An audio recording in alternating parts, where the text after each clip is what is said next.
到最後解決唔到嘅時候咧，佢就走去用一啲西藥嘅瀉藥。佢話或者係搭巴士落車，喐一喐啫，都已經逼咗啲出嚟。便秘唔係一個簡單嘅問題，唔係話我食粒瀉藥今日去屙到就算啦。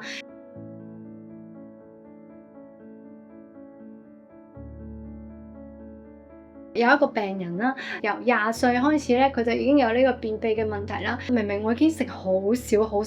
嘢，一日可能食1餐至1餐半啦，唔可以叫2餐。但係佢依然都成日都有個肚腩，跟住佢就會覺得自己好肥，就會去屈臣氏啊、萬寧啦，買好多嗰啲通便嘅產品啦、消攬嘅產品啦、酵素啦。最後咧，佢就要用到一啲嘅番瀉葉啊，又或者大黃呢啲中藥成分嘅一啲瀉藥嘅產品啦，一日食1粒一日食1包啊，咁樣咧，佢係嚴重到咧，開始係一日食2包至3包。佢到最後解決唔到嘅時候咧，佢就走去用一啲西藥嘅瀉藥。搭巴士落車，喐一喐啫，都已經逼咗啲出嚟。其實佢就有幾個問題嘅。第一個咧就係佢鎂質唔夠，經常就係精神好緊張。佢亦都伴隨住咧每個月咧經痛得好犀利嘅。便秘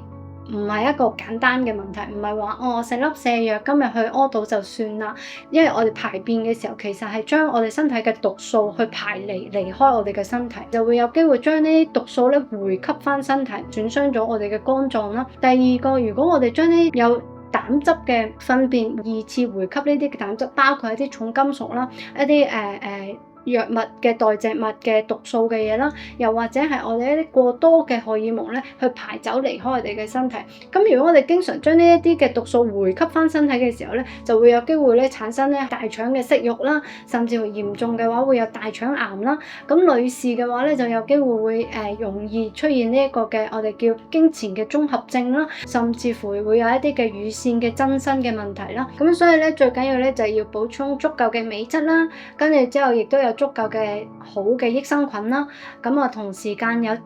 充足嘅纖維，每日嘅飲食入邊咧有一個嘅充足嘅水分啦，同埋呢個嘅油分咧，咁先至係解決便秘最好嘅一個方法嚟。